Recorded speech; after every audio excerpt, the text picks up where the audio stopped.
A todos los endureros más oscuros siempre nos llega la hora. Y es que al final acabamos yendo a algún bike park, ya sea para entrenar, para disfrutar o para ambas cosas. Yo soy Jesús, bienvenidos al canal. Y en el vídeo de hoy vamos a comentar una serie de consejos y normas no escritas que tenemos que tener en cuenta si es nuestra primera vez en un bike park. Pasar unos días en un bike park tiene una grandísima ventaja, especialmente para nosotros los endureros, que nos gusta más bajar que subir con la bici. Y es que en un solo día podemos hacer el mismo número de bajadas prácticamente de las que haríamos en ruta pues durante un mes o incluso más tiempo.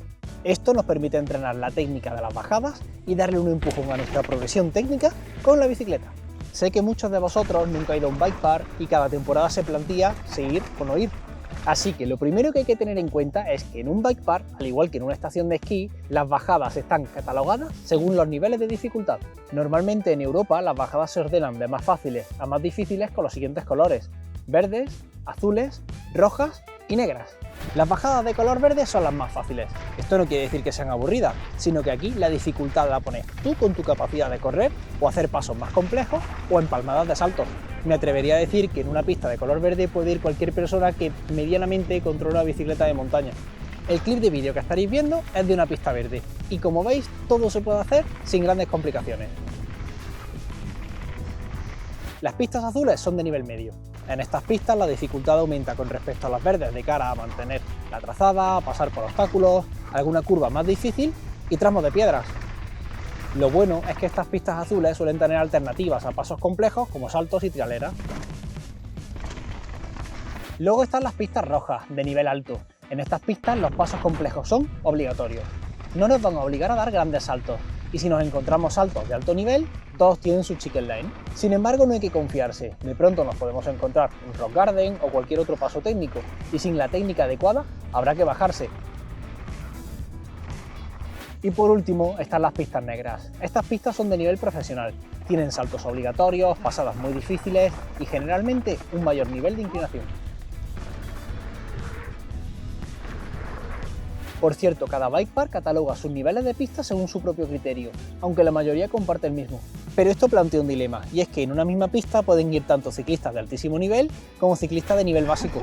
Y es que el tema de los adelantamientos es delicado. Vamos a verlo desde dos puntos de vista. Si somos más inexpertos y alguien baja más rápido y fuerte que nosotros y nos alcanza, ¿qué tenemos que hacer? Pues nos tenemos que apartar a un lado del camino cuando podamos para dejarles pasar. Ojo, siempre que el hecho de pararse sea posible y no suponga un riesgo mayor que seguir bajando, porque hay veces que es imposible pararse en un sitio concreto. Por otro lado, si somos nosotros los que vamos más rápido, lo que debemos hacer es no increpar al piloto que va más lento. Debemos esperar a que se pueda apartar para adelantarlo, aunque es posible que dicho rider no se haya enterado de que estamos detrás, por lo que si no se ha percatado de que estamos nosotros detrás, se le pide paso educadamente. De todas formas, tengamos el nivel que tengamos, si nos tenemos que parar en un circuito a descansar, a hacer fotos, a esperar a un colega, a lo que sea, no lo hagamos en mitad de la pista ni dejemos la bicicleta obstaculizando el circuito. Pensemos un poco en los demás y seamos un poquito empáticos. Al final se trata de aplicar el sentido común, aunque a veces suele ser el menos común de todos los sentidos. Lo que sí es de sentido común es que si te está gustando el vídeo, aplastes el botón de like y te suscribas al canal, que gracias a todos vosotros estamos haciendo crecer esta hermosa comunidad. Una recomendación que os hago: cuando tengáis pensado ir a un bike park, consultad el pronóstico del tiempo una semana o dos antes, ya que los bike park con remontes están situados en estación de esquí y aunque sea verano, el tiempo es cambiante y cuando llueve en exceso o hay mucho viento, los bike park directamente cierran. Jesús, tío, yo sé que en un bike park me lo pasaría genial, pero es que solo tengo una bici y es una eléctrica. ¿Puedo llevarme la mía o es mejor alquilar allí una bici de descenso?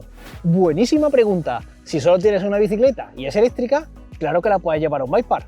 Las e-bikes son una realidad y a día de hoy la gran mayoría de bike parks están preparados para ellas, ya sea en el telesilla o en los remolques. Por suerte yo no solo tengo la e-bike, sino que también tengo la bicicleta de enduro normal y en las que me llevo siempre que voy a los bike parks, pero claro, en parte para eso la tengo.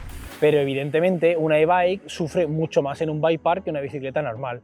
No quiero decir que no sean adecuadas, que puedes ir con ellas casi sin limitaciones, pero si no quieres machacar tu e-bike, que te ha costado mucho dinero, siempre puedes alquilar una y machacar esa. Pero tienes que tener en cuenta que alquilar una bicicleta de descenso en un bike park tiene una contra, y no es económica. Estás alquilando una bicicleta a la que no estás acostumbrado y de la cual desconoces el estado en el que se encuentra. Así que no digo que no alquiles una bicicleta allí, pero piénsalo bien antes. Una cosa importante que no debemos olvidar es llevar la bicicleta en perfectas condiciones. Ten en cuenta que en un único día a la bicicleta le vamos a dar mucha más caña. Comprueba el desgaste de los neumáticos, las pastillas de freno, el propio líquido, los tornillos del basculante y si llevas pedales automáticos, las calas de la zapatilla. Parecerá una tontería, pero el hecho de perder un tornillo de las calas te puede fastidiar un día entero de diversión. Lo mismo te digo un tornillo que cualquier otra cosa, ¿eh? Esto me hace recordar que dependiendo de los días que vais a estar, es necesario llevar más o menos repuestos. En los bike parks suele haber tiendas y talleres que nos pueden ayudar si rompemos algo, pero al final es nuestra responsabilidad.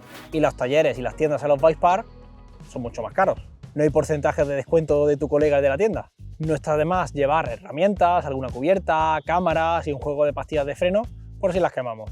Esto no quiere decir que estas herramientas tengamos que cargarlas continuamente durante las bajadas y durante el tiempo que estemos en el bike park.